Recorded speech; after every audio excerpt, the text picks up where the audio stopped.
Let me paint a picture for you. There's a boy named Jack, whose parents love and adore him so much. But Jack doesn't quite return that love. You see, he views his dad like a vending machine.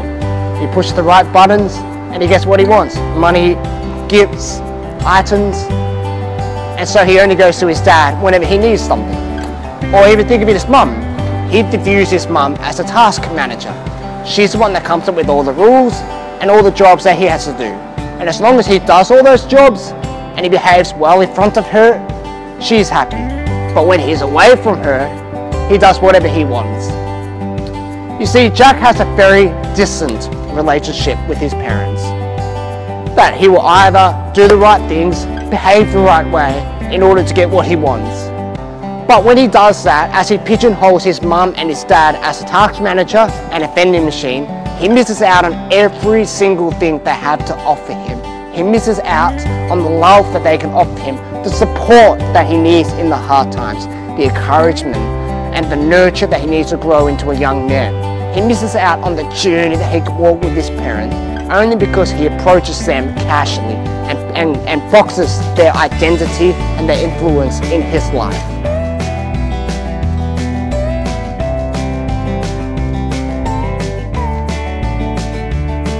The reason why I shared that story was because God gave me a statement as I was reading certain Bible stories which connected to each story. And I began to think about that statement. What does it really mean? What are the implications of it? What are the results of it? And the statement was this: don't be a casualty of casual thinking. It may take a while for it to sink in, but basically what it meant to me was a casualty is defined as a person injured or killed in war or in an accident, and they usually need to go to hospital to fix wounds.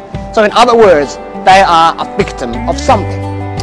And by casual thinking, usually we approach God without respect for who He is, the King of Kings, the holy God, inexhaustible, wider than we can imagine, beyond our understanding.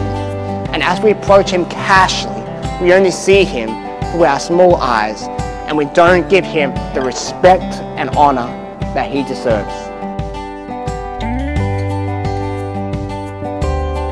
In the same way Jack approached his parents, we can approach God. We can pigeonhole God into one thing that we view Him as. Let's say we view Him as the God that gives us the rules, therefore we have to do everything right and we tick all the boxes so we're on good behavior. Or we could view Him as the grace giver, that we can do whatever we want as long as we say, Lord, forgive me, and He'll forgive us and everything is okay. There's something wrong with that. Because when we do that, we miss out on everything else that God has for us, as our provider, as our King, as our most holy God, as the Father that wants to be intimate with us, as the Spirit that wants to walk with us. You see, the issue we have today is we compartmentalize everything into boxes.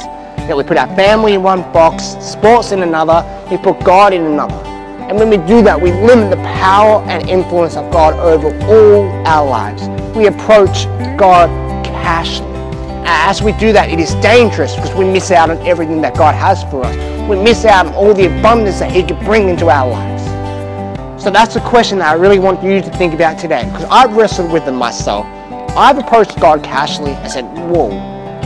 Sometimes we need to treat God with reverence, with honor, because He truly is God above us. We also need to approach God intimately as our Father, who wants to bless us, love us.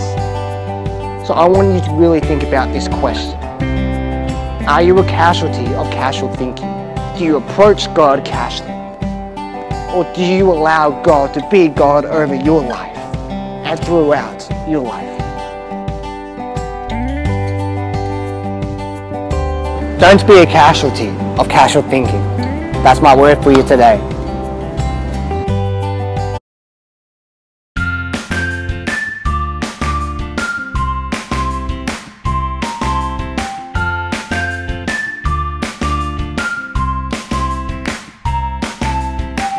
Thanks for watching this episode on Moody Talks. Praying that you got something out of it and that you're enjoying it. You can help me out by subscribing, sharing, or even liking. My email is open for you to share some ideas or share some feedback, because I'm happy to learn and grow and do some new ideas. Have a great day. Enjoy it.